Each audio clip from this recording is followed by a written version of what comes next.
Welcome to All Things in the Name of Love. If you like this show, please like, subscribe, and share. Thanks. Welcome to another episode of All Things in the Name of Love. And today I have with me Reverend Rachel Harrison. And we were talking a few minutes beforehand just to feel into each other. And I feel the soul connection. I feel the heart connection. And so first I want to welcome you.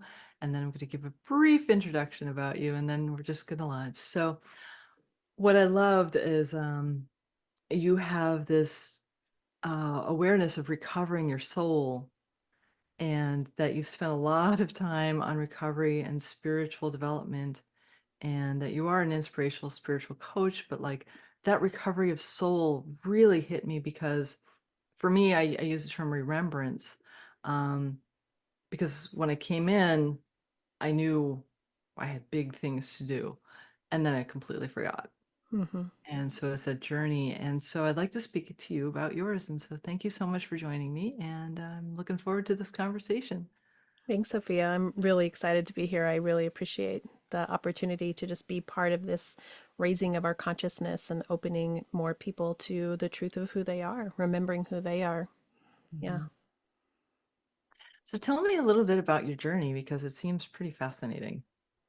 I have a very interesting journey. I think we all have an interesting journey. I always think on some level, people are concerned about not wanting to take up space with their story, but each one's of our stories is so profound and part of a whole. So when people are willing to share, which is what happens in recovery, is people are willing to share, and then you realize you're not alone in it. But I am 54 years old. I was born in 1970 in an adobe house in Santa Fe, New Mexico, to early hippie parents, and had that pretty unusual upbringing of living those first couple years truly with no electricity, no running water. My mom thinks those years were some of the greatest years where she just could really be with nature, and I feel really lucky to have had that foundation, which also included in the very beginning, this is when the Tibetan Buddhists were starting to come into the United States. Mm-hmm. And Santa Fe was definitely a place that had a vortex to come and speak to people who were interested in what they had to say. And so my parents were some of the early followers of Tibetan Buddhism. Oh, cool. And so I had this chance from a very early age to be immersed in something that was very different Hmm. from traditional, and ended up being part of my journey of how do you interact with the world that doesn't feel into that space. Hmm. I was always the weird one in the classroom. My middle name is Little Flower, so that was always really interesting to have people either like or tease.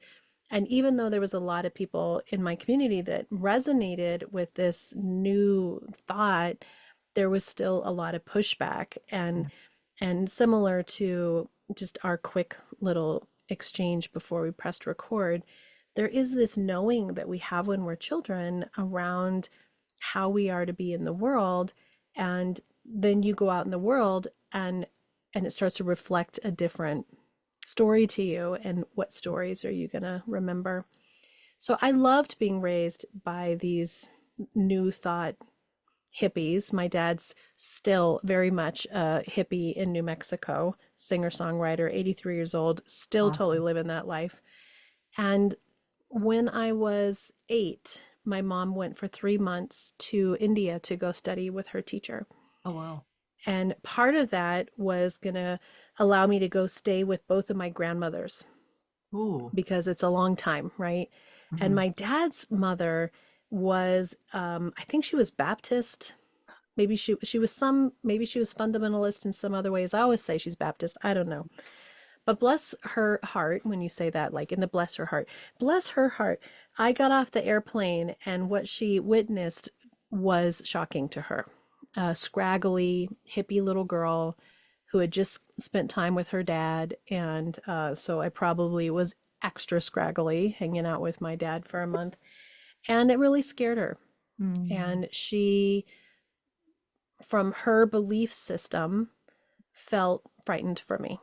And Mm. so she spent a month trying to help me see the light, to teach me the ways of Jesus Yeah. and of religion. Yeah. And I had these scraggly red prayer cords from Buddhist prayer cords, and she cut them off, and she tried to Oh. clean me up, and she tried to clean up my being to something that connected more with who she felt was how you got saved. And at that young age, I knew to follow the rules and do what she said, Mhm. but it didn't feel good to me. It felt very disconnected from how I was interpreting spirit to be, what I interpreted this way of being in the world to be. And Mhm. so from that moment of 8 years old to 22, when I met my husband, I was very anti-Christian. Like my protector was Mhm. in there saying, don't go there because it's Yeah. dangerous. Yeah. And my poor grandmother was still really trying really hard to save me the whole time because that was Oh. her love language, you know? Yeah. Yeah. So I think that it created in me this resistance to try to figure out what my beliefs were. You know, I Mhm. always felt comfortable in Buddhism, and my mom was always teaching me, but I didn't really fall into that either. Mhm. So I spent a lot of those years just building up who I was and going to school and part of me didn't feel very comfortable in my skin. So my story is that alcohol was a way that I could connect and feel comfortable in my skin. Mhm. And it had to do again with that piece of I knew that inside of me I'm more peaceful, I'm more desiring of deep connection. I want something that isn't what is readily given in society. And Mhm. so drinking was a way to fit into this norm Mm. that I didn't really resonate with. Right. And so from an early age, I think that was how I picked up a skill set to be able to be okay when I didn't feel okay. Mm. So that's sort of my backstory of spirituality and how I started to come into an addiction at an early age. That's really fascinating because I, like you, I was actually raised in a Christian church, but like it didn't resonate. But my mom was the organist, my grandfather was the deacon, my grandma ran the cradle roll, and my dad was the Sunday school teacher, and I was the only child for the first 6 years. I was it. Hmm. I couldn't really escape it. But when my grandpa died, I went to my minister and I said, "How do you pray?" And he said, "Well, you pray." That's not helpful because I was very spiritual. I was astral traveling. I was connecting with my guides all the time. I know every family member that died. I could feel them leaving their bodies. Um, but because of the subsequent ripple effects of my grandfather dying, my entire life shifted, and I chose numbing myself out through distraction. Mm. And so I like to say I'm a recovering distraction expert because I distracted myself so much that I couldn't feel my body. And that's how I was able to manage reading some of the stuff I did when I was getting my master's degree and my PhD, because my master's degree was revolutions. That's not light and fluffy. Hmm. It's not. And I remember like the last time I shut myself down was uh, I read an article that my first professor when I was getting my PhD, she, for reasons I don't know why she did this, but it was an article on how to draw and quarter someone. Oh, wow. And I felt it viscerally because I had been in a previous lifetime. And I went, okay, we're not feeling anything ever again because that was so traumatic and I didn't know about past lives then. So what helped me open up to feeling again was when my dad transitioned and I felt him leave his body. And that recovery for me was like it was a journey of like coming back into my heart. And it's been a long journey. Hmm. Coming back into your body is such a big deal because I love that you just talk about distraction as being an addiction because ultimately all of it is to keep us from being in here in the space that has the feelings. Yeah. And the more spirituality that I do, the more beauty there is in the complexity of our nature Yeah. and this invitation to be completely present in what is, which includes difficulty. To Yeah. be present in difficulty, to be in a place where you don't feel comfortable in your skin and your first thought isn't, how do I get out of this? How do I not do this? How do I not feel these things?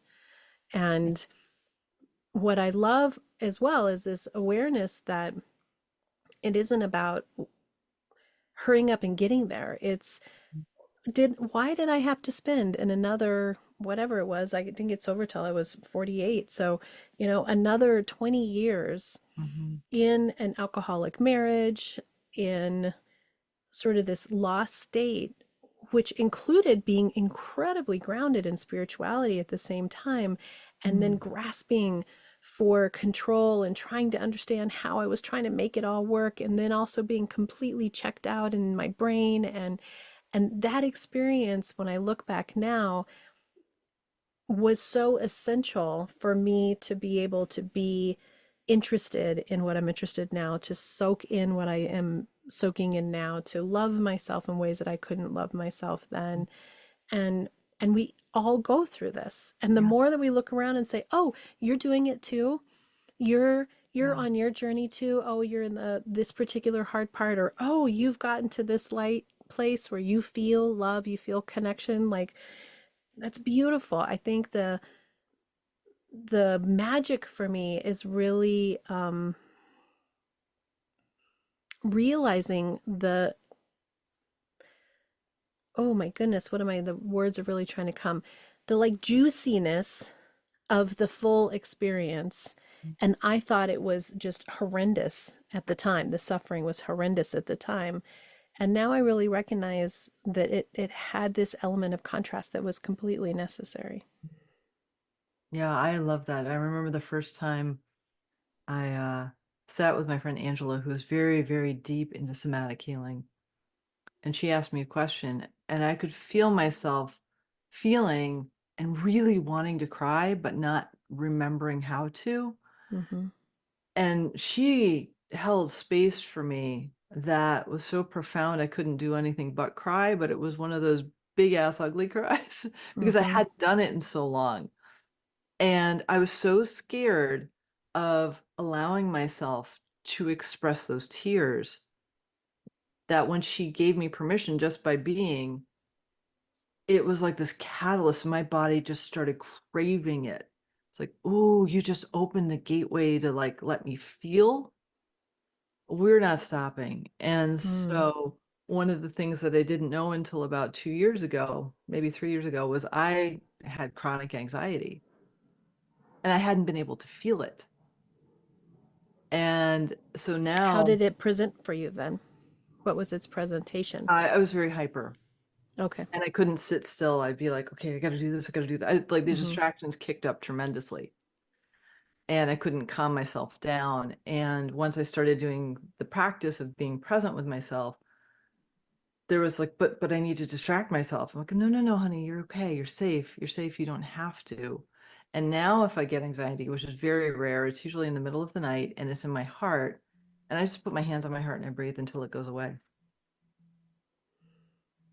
I love that you are able to have clarity of what that anxiety is because I think there's so many ways that we're actually expressing and we don't really know what that is. Hmm. And so it's hard to get to the root Yeah. or to have a space to yeah, I don't think there's anything wrong with any of us. I also love that your podcast is all things in the name of love, spirituality, and wellness, because my main tenet is there's nothing wrong with us. Mm. We are whole. It's not that we're fixing what's broken, it's that we're remembering who we really are. And in that remembering, we have to be able to look at what are the stumbling blocks that we continue to put ourselves over. And if we can't really recognize that the distraction is actually an emotional um, cover for fear or for Yeah. pain, which is Yeah. anxiety, then we can't do anything about it. You just find Right. a different thing to do. You like, Yeah. okay, now I'm on the phone. Now I'm watching Netflix. Now I'm obsessed Mhm. with this thing. Now I'm this. Now I'm this. Now I'm this. Now I'm this. Right. A couple weeks ago, I had this experience where I had like I'm pretty chill because I'm pretty good about feeling stuff, but out of nowhere I got this potentiality of change. And I noticed that I started emotionally eating. And it was so sweet because I said to myself, "Oh, I'm emotionally eating now. How sweet." And then because I called it out, I didn't eat as much as I would have. Mm-hmm. But I was like, I wasn't shaming myself. I'm like, "Oh, okay, this is my response to this potentiality. This is so sweet that I see it." And and then I allow, it was just like I'm allowing myself to do the thing because I have that stress. But now that I'm aware of it, my body also went, "Okay, she sees me now. Mm-hmm. I don't have to eat lots of things." I mean, I have very sensitive body, so I have a very limited ability to pig out on food anyways, especially unhealthy food, which is good. But but like that just like, "Oh, honey, you're you're feeling stressed. Okay, now what do I get to do? I get to take myself out of my context, like with other people, and allow myself to feel that."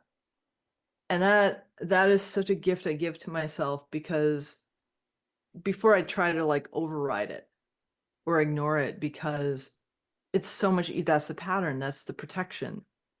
And the fact that my body now knows that whenever I feel a sensation that is distress of any kind, I'm here. I'm so much more calm.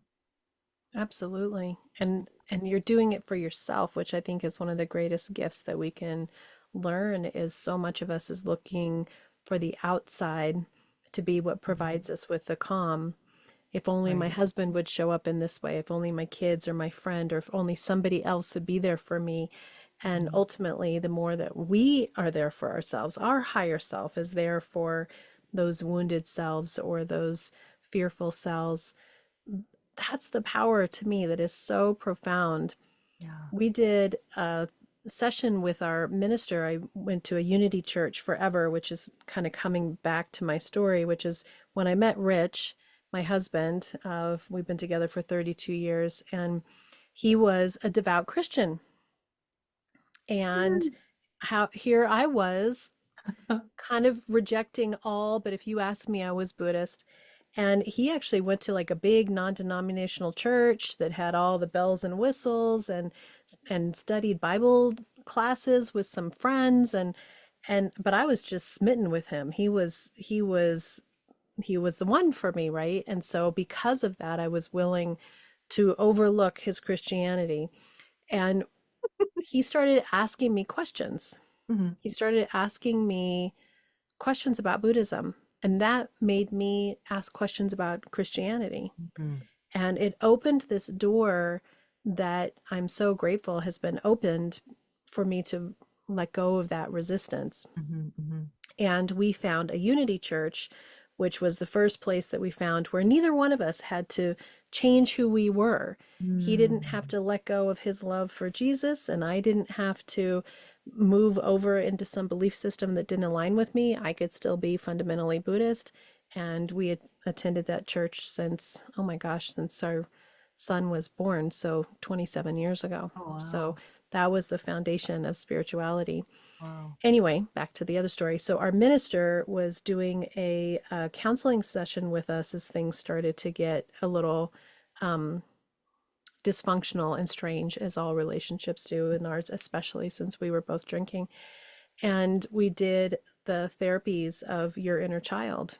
Mm. And I learned about this little girl that was in there, and to realize that she's the one who can't handle it Mhm. was such a profound movement in what has been the trajectory of my healing and Yeah. creating what I call soul recovery, to look at those core wounds, those core aspects of our younger selves, who are the ones that go to those behavior systems, Yeah. and to recognize that of course she gets scared, she's uncomfortable, she doesn't like it, she's being re um, triggered for pains and wounds in the past.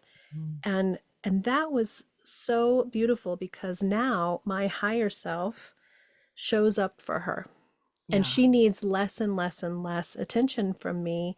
Yep. But if I don't give her attention when she needs it, she'll go into her worst fear spirals. And so that recognition of, oh, I'm emotionally eating, instead of shaming yourself, to be kind to yourself. Mm. Or right now my son's coming into town with his girlfriend, and we're remodeling the bathroom, which is not done. Oh. And they arrive in the morning. Oh. And so my unhealed self wants to freak out Right. and Right. be disappointed and mad at my husband, and we knew that they were coming and we had this amount of time, and why didn't it? And my healed self is working so beautifully on attending to that part of me that Mhm. wants it to be perfect, that wants that bathroom to be finished, that Right. wants, to show off and have them be super comfortable and have it all be perfect. And you know what it's going to be, Sophie? It's going to be whatever it is. Right. Right. It's going to be whatever it is. And he grew up here. Mhm. He knows us. Right. It's going to be no surprise. Right. And the fact that you're attending that aspect of you that has that freak out moment, having the awareness to know that oh, there's a part of me that's freaking out right now. I really need to pay attention to that and honor that.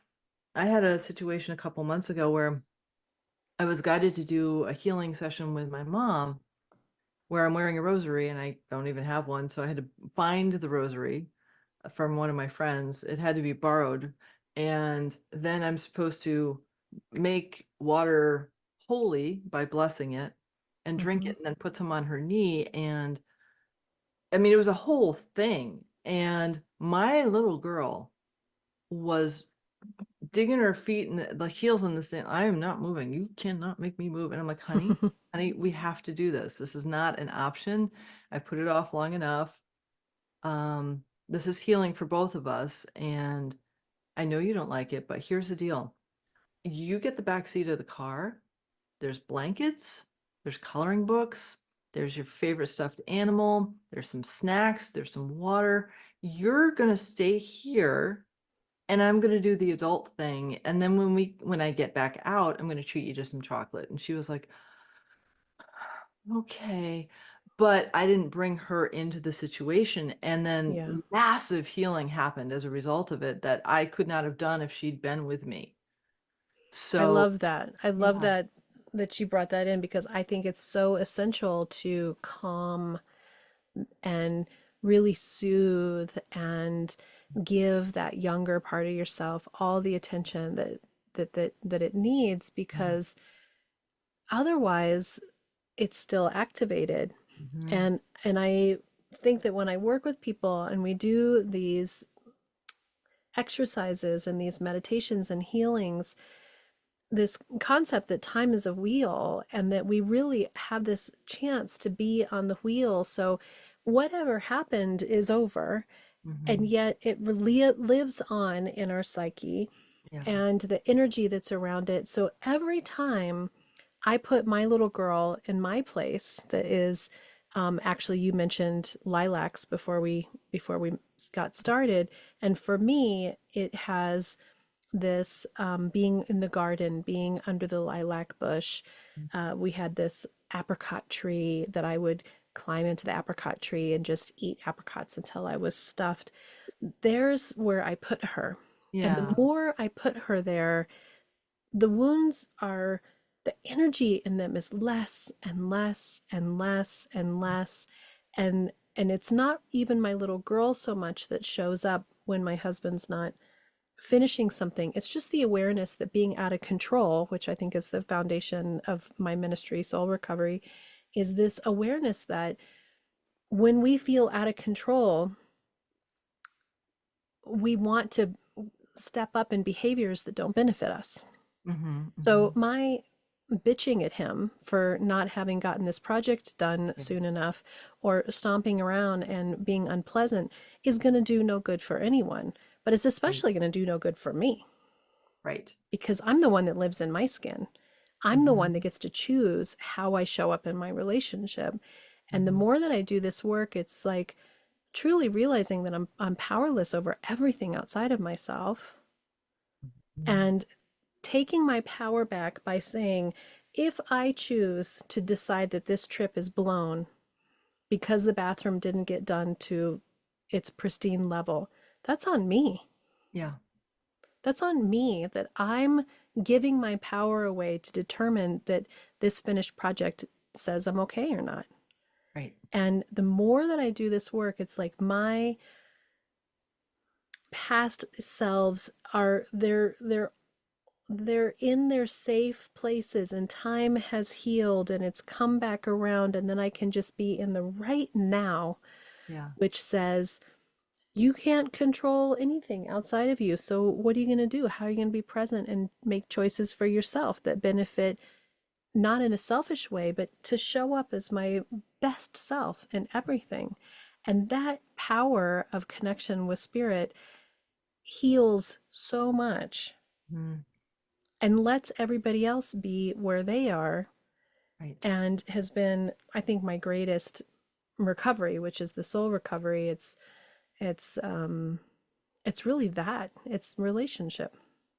I feel that so deeply because, when we don't bring ourselves into the awareness of knowing that we have this pattern behavior story that's running our lives, um, we get trapped by it. I had one a Mhm. few months ago that I found, and it was very convoluted storyline that my little 10-year-old came up with to keep me safe, that had absolutely zero basis in logic, but from a 10-year-old, totally made sense. But like I was shown over 3 days, I was shown like the behavior, then I was shown the mosaic, and then I was like, and then day three, I was like, oh my gosh, honey, I had no idea. Because I've always known you're smart. I've always known you're brilliant. I have always known you're very intuitive. I had no idea you were such a strategist. And what you did to get yourself safe in how you perceived safety was. Mhm. And I mean, I really had no idea that I had that complex of a way of thinking at 10, what came out, but I was like, wow, I'm really impressed with you, honey. I'm really impressed. Oh, it comes early, those defenders Oh, and the ability to navigate our world yeah, early, early, early. I yeah. was just listening to something that said that prior to 7, we're just soaking up information. Hmm, hmm. And after 7 is when we start to have that next level of thought in how we interpret things and are creating those systems. Yeah. But when you look back at history, you're a historian. Hmm. Our children now are treated like they can't do anything until they're, 18 years old. And the truth was, in older societies, you were expected to do and know a lot and function at a pretty high level at a very young age. Yeah. And if you think about really what we can figure out at such a young age how to survive, and so to see that is so cool, Oh yeah. to like It have was those amazing. pieces Like, come wow. together. And the ability to heal. So I was in like this is so fascinating too. I don't know why this is coming through, but so we can heal everything in ourselves. I was in a body cast for a year and a half when I was little, like 1.5 to 3, and I get out of the body cast. I ran. I didn't crawl. I didn't have physical therapy. I literally got out and I started running. Wow. I didn't think I couldn't. Never occurred to me that I couldn't. I just did. And like that power, yes, I had to work on the trauma from being in traction and being in a body cast, but the power of, okay, I'm done. I'm healthy again. Like that level of awareness at 3, I mean, she was smarter than I am. Hands down. Maybe at Until 7, she would have been indoctrinated into fear and lack enough that she wouldn't right, have known that. But at right. that age, she doesn't know that. She just has No, been planning on running. right, right. So she did. And I'm like, that's really amazing. Like and that speaks to like how, um, oh, I can't remember who wrote the Four Agreements. I think it's in the Four Agreements where you unlearn everything that you were programmed with Mm-hmm. and how to remember to be authentic again and how many layers there are to that authenticity that are fascinating to unwind. Absolutely. I think that's the layers of the onion that we're always talking about unfolding, and in internal family system, Dick Schwartz says it's more like garlic, that it's really these sections and pockets Hmm.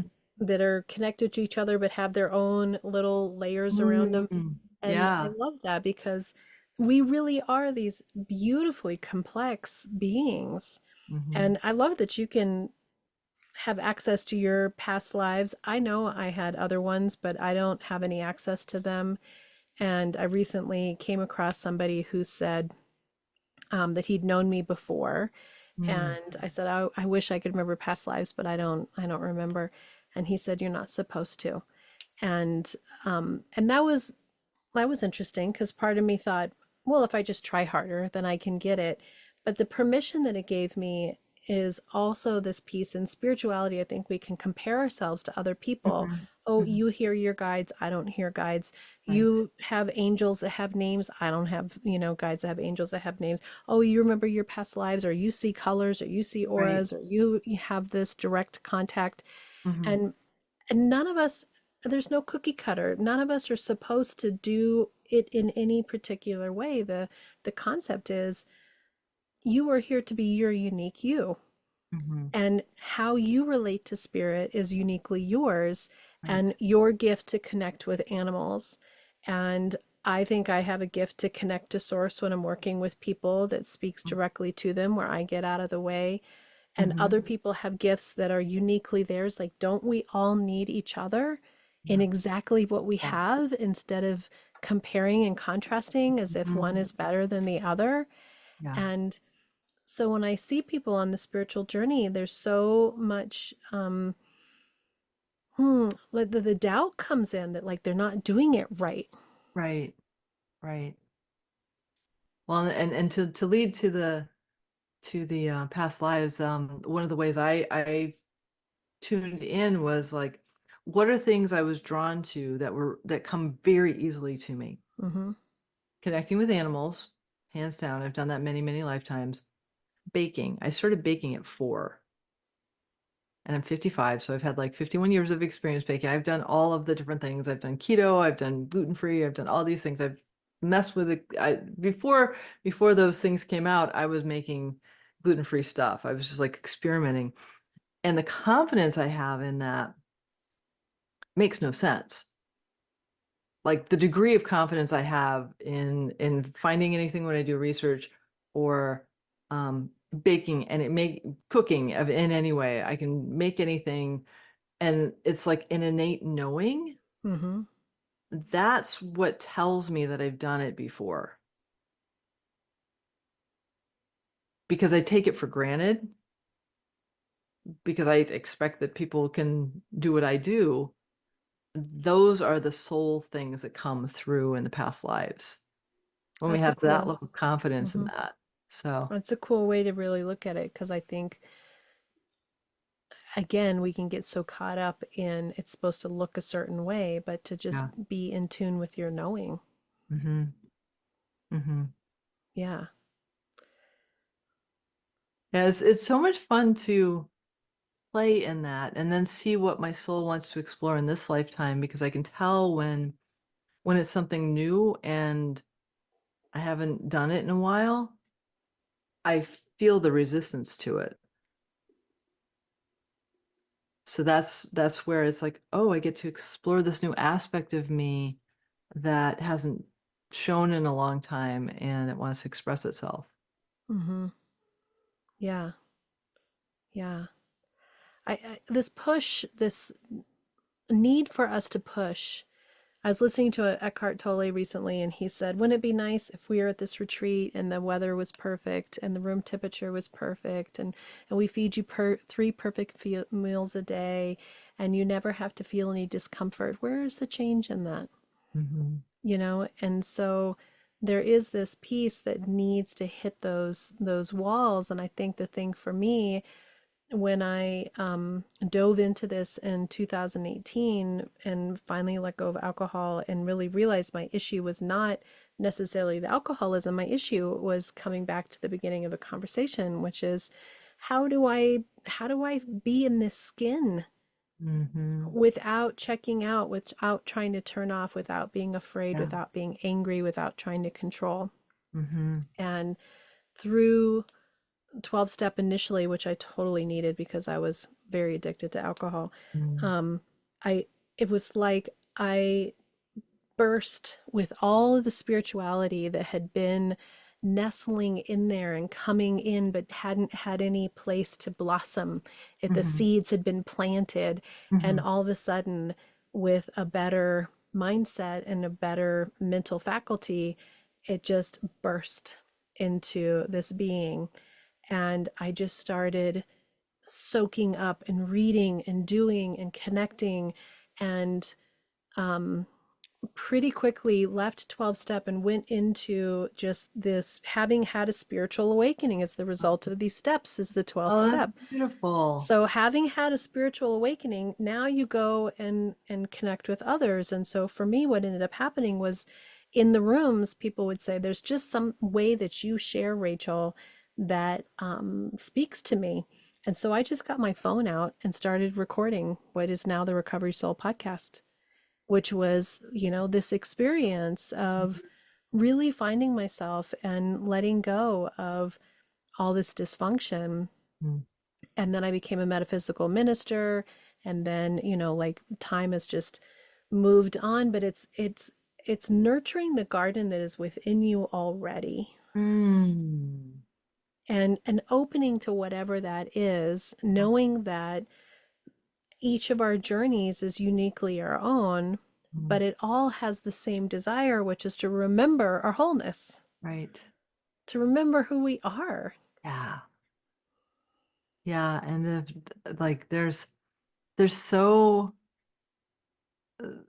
since we mentioned lilacs, so where I am right now, they're starting to bloom, and I love sticking my nose in a lilac and sniffing.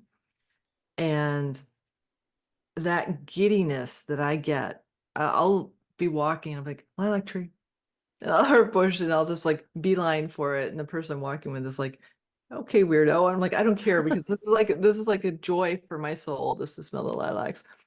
And like that is just an aspect of me that loves the simple joy of being. And when we cultivate those little aspects of us that are joy to us, uniquely us, whatever it is, that's when we start connecting those aspects of us into the wholeness of who we are. Hmm. Yeah, and joy, I love that you're using the word joy because ultimately joy is this innate, deeper truth of who we are. Mhm. Whereas happiness is this searching for something on the outside. Happiness tends to be pleasure. And of Mhm. course, we all want pleasure, but pleasure is fleeting, whereas joy is this internal dialogue that is with God and source and the universe that Mhm. makes it so that you are giddy with lilacs. You didn't need someone to bring you lilacs, that you're waiting for somebody else to bring it to you. It is you. Right. Yeah. Right. And that's the get, like when we remember those aspects of us and we cultivate that. I mean, that's the like my intention is to sniff a lilac every day while they're in season. That's a silly little goal, but like because I know it cultivates joy in me. And then it's the peonies or the irises, like whatever it is that smells good, I'm going to beeline for it. And I don't care if it's in somebody's yard. I'm just going to say, I'm just going to sniff your flowers for a minute. Because it brings me joy. And through that, because I did this in Orcas Island when I was up there last year, I'd walk in the downtown and I'd sniff the flowers. Nobody else was sniffing the flowers. I would stop and be present with the flower. I'd talk to the flower. I'd smell the flower. And the little kids would watch me and be like, Mommy, what is she doing? And they're like, I don't know, she's a weirdo. But like the plants, they loved it because I was acknowledging them, I was being present with them. So it was this beautiful symbiotic relationship that I developed with these beautiful plants and trees when I was up there because we all felt that. It was like that's when, for me, I connect with source because it's another living thing that is reflecting to me. hmm hmm I was thinking, I can't remember what I was listening to, but it was talking about how when they look at particles, if you're paying attention to them, they act differently than if you don't. Yep. And this awareness that there is consciousness in everything, Mhm. that even particles will respond differently if they're being attended to by human eyes versus not. Mhm. And if we think about how everything is like that, that we have this opportunity to attend to and be connected to and really present with everything, and it will respond back to you, whether it's a flower or a rock or a human Yeah. being or a Yeah. pet, by really being present, which brings us back to the foundations of Buddhism, which was my upbringing, which now of course I'm study way more avidly than I ever did. The mindfulness of now, Yeah. just being present in your body in this moment right Mhm. now. Mhm. And now, with all of that, I have so much more compassion for my grandmother. I Mhm. have a connection and an intention to understand her desire to help me from where she was at. Yeah. And I can look back on that as part of this journey Mhm. that has brought me to where I am today, that Mhm. I may not say God in the way that she felt or Mhm. said God, Mhm. but for that 8-year-old little girl to be as dedicated to the spiritual journey as I am, that I Mhm. think she wanted for me, is what she always wanted. Yeah. It just looks different, Right. incredibly different. And I Right. can respect and release any of the hurt or harm that I felt like I had at that time and see it in such a more profound, beautiful way. And ultimately, that's just a reflection of everything that happens in our lives as part of our journey. So now I'm grateful that I had that weird, complex experience with her that has brought me to where I am today. Yeah. And that gift of having that deeper awareness of seeing the behavior is so like my mom, I love her very much. We had a bumpy relationship because we were very, very similar. And I yesterday I had a session with my mentor and I got this awareness come in.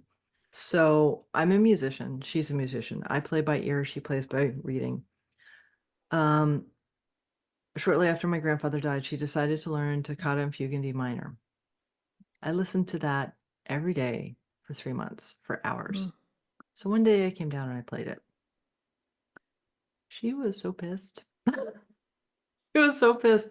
But when I found out yesterday was that she is actually energetically connected with that piano, like on a level that I had no idea. It was a combination of this is my identity. Mm, I am the musician. You're, yes, you're a musician too, but this is mine.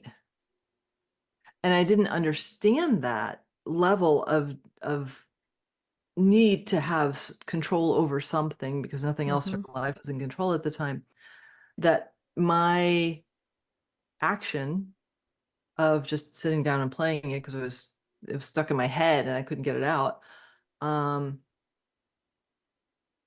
it gifted me the opportunity to see the possessiveness of the piano, so I backed away from it, and it gave her a chance to,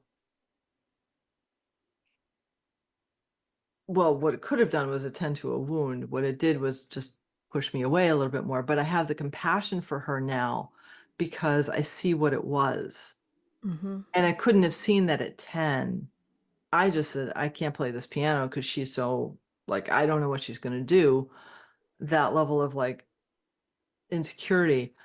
Um, but what I see now is this beautiful soul who was highly triggered, who didn't know how to deal with it, and just wanted to hold her little girl. Yeah. So the compassion I have for her, because she doesn't, she's not open to receive healing like you and I are, because she's in a different space in her journey. And so I just hold compassion and deep love for her because I see who she is with all I used to just see her soul, but now I see all of the part, that was my coping mechanism too. It's like, oh, I'll just look at the soul. Soul's beautiful. This person here that's acting out, that's not the person. That the soul's a person. I don't care about this dysfunctional relationship that I'm experiencing because that wasn't a part of my numbing. But to be able to see all of those aspects of her and love her and hold her for who she is such Accept a her for gift. who she is. Yeah. Yeah. Yeah. I think that's so powerful. And I actually really love that you also brought up this desire that I think we have to process all those things with the people in which we're having the feelings and emotions with. Hmm. And I very rarely think that that actually works because they are generally not able to hear. And Yep. we even going back and forth, it's very difficult to really be present for somebody else and to get yourself out of the way to truly hear where somebody is at. Hmm. So I know for me, I sometimes still struggle because with Rich, I want to portray to him, I want him to hear. But then if I really am honest in my reflection, I'm not always as good as I'd like to be at really being present and hearing him as well. And we spend so much time trying to have them show up for us. And so, Hmm. what I've realized is the more work we do on ourselves, like having that deep compassion for your mom and accepting her exactly for who she is, and then showing up in the relationship is so much more healing than Yeah. trying to have some conversation with that person that may end up continuing to nick the wound. Mm-hmm. Hmm. And sometimes it feels lonely to be in that situation where we want them to even know we're doing it. Hmm. Hmm. And the truth is it doesn't have to work that way. It generally doesn't Right. work well that way. It's like Right. the living amend is not the right word for it. It's like the living forgiveness, and not forgiveness from the standard place, but forgiveness from true energetic release. Hmm. To truly live in energetic release with somebody. Hmm. I love the way That's you why my put that. journal is like so important to me, because that's where all the conversations are happening. And Hmm. then I don't need to feel like I have to say that to them, Hmm. but I needed to do more than just have it whip in my own mind. Yeah, I love journaling too. It's Hmm. just such a release, and to be able to gift ourselves the opportunity to fully process is it's like whether or not my mom can be in the space where I want her to be, completely irrelevant, Mm-hmm. because it's up to me to choose how I want to interact with her or anyone else. And so to, have that balance of showing up for someone while showing up for myself at the same time, because I don't want to neglect myself in a conversation. It's it's a practice. It is. And true healing means that you show up in the complexity of the world and the people exactly as it is and as they continue to be, and you're different. Mhm. You're healthier. You're Yeah. more connected to your wholeness. You are able to be outside of the blame and the shame and the resentment and the guilt and be attending to all those aspects of yourself and just watching. I always talk about like a movie. You're just watching their movie, Yep. Yep. and with neutral energy. Mhm. And if anything, compassion, but not the kind that wants them to show up in any way. Just Right. true, just awareness. Right. And that's That's so power. liberating. It's so liberating Mm-hmm. because when we release expectations of somebody else, then they can just be, right? We don't have to love them if or love them when. It's just we just love them and then they can expand from that because they're feeling that energy exchange too. Right. Yeah. Yeah.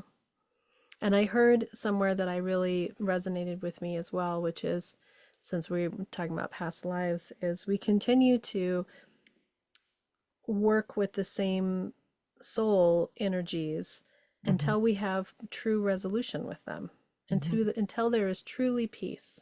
Mm-hmm. And when I heard that, it made me more determined than ever to make peace with those that I struggle with.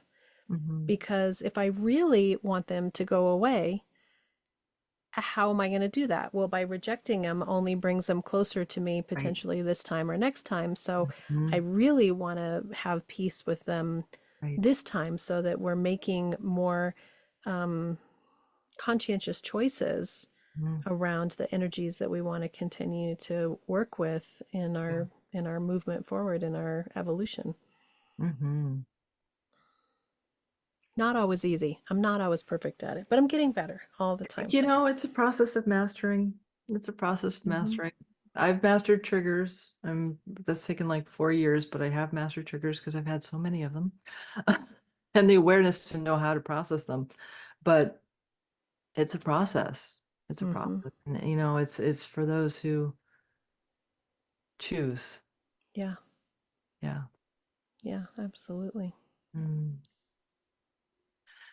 Oh, my sister, this has been amazing. I know, I feel the same.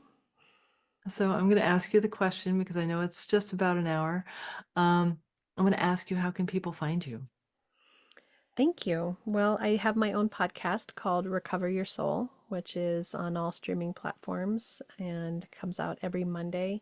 And it's an exploration of my life, very similar to you, is helping people through this process of our own journey to be an example of our sameness and also the work. And I've created the 9 steps of soul recovery that is the metaphysical way of kind of working through and looking at your patterns and beliefs, and are you ready to let go of control, and how can you be in this healed place in the world regardless of how people are showing up. Yeah. And then you can book coaching sessions. I do spiritual coaching and have a community as well, and that's all at recoveryoursoul.net. Mm.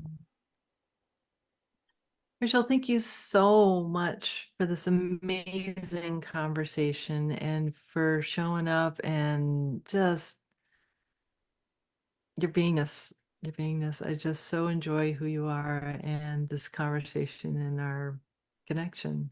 Thank you. I love meeting other spiritual sisters. I feel so honored and blessed to be here with you and the work that you're doing and listening to the call and being a light. And I think the more that we connect with each other and really hold space with each other to heal and enlighten the world around us, I just am honored to be here as part of your community as well. Yeah. Mm. So much love to you, darling.